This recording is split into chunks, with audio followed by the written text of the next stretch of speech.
When you first saw her across the room, you didn't think much of it, because you were new, and so was everyone else. But as time marched on, you both appeared at the same places, and you grew comfortable in each other's company. After a while, and some conversation, you learned that your passions and interests were the same. Those common interests soon grew into mutual interest in each other. Time was divided into two categories: the elation of togetherness and the agony of being apart.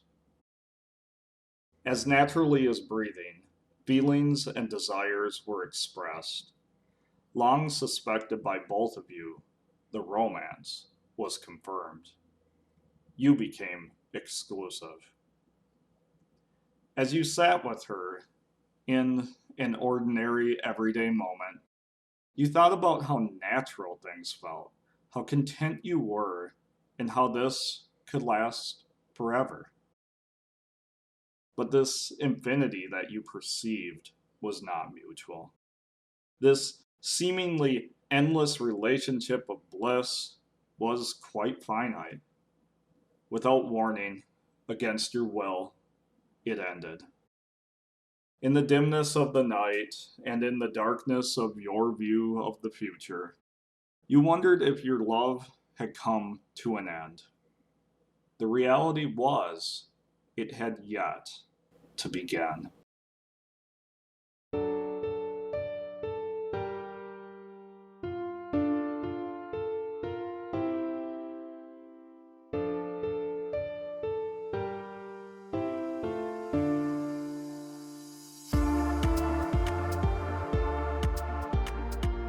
The month of June is the month of the Sacred Heart.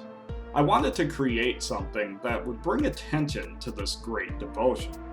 In the 16th and 17th centuries, Jesus Christ was depicted in artwork as a harsh judge, someone who would look down upon mankind, watching our every move, waiting for us to fail morally so that he could distribute the punishment that we deserve.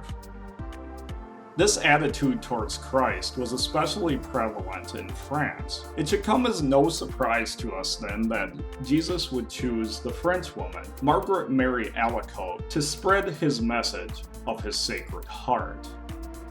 He told Margaret that his heart was a heart of mercy, and it burned with a love for humanity, and it pined for us to love him in return.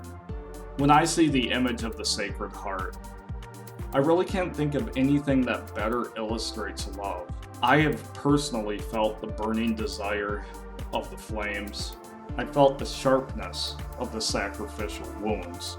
And when I was thinking of making this presentation on the Sacred Heart, I spent hours trying to get it right. I was thinking that some sort of inspiration would hit me, and I would write something more poetic than I had ever done.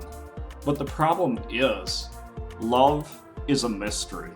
And the more I tried to put into words what love that comes from God is, the more and more I got lost. So I ended up falling back on romantic love and thinking about my own experiences. And I hope it doesn't get too autobiographical, but one thing I can say is that love is something that is universal. I kept coming to the two phrases, I'm in love with you, and I love you. I have said both of these personally, and I believe that I have meant both of them. I was thinking about why they're different, and I started going down the rabbit trail of emotions, down the passions that St. Thomas Aquinas talked about. And here I was, analyzing whether becoming overrun with these positive, starry-eyed feelings for another person could actually be compatible with St. Thomas Aquinas' definition of love, which is to will the good of another. And then I realized that he had talked about two types of love. One is the love of concupiscence, which is when we love something for ourselves. We love certain goods because they help us grow in virtue, and they keep us alive.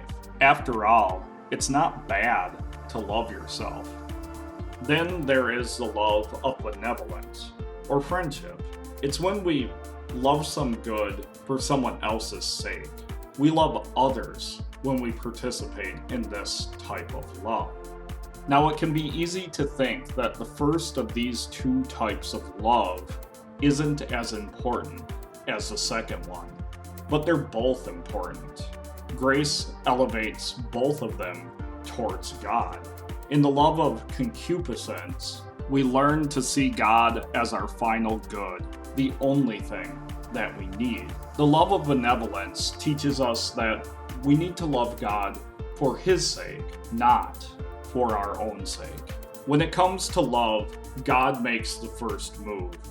His Sacred Heart burns for us to participate in the Trinitarian interchange of His love.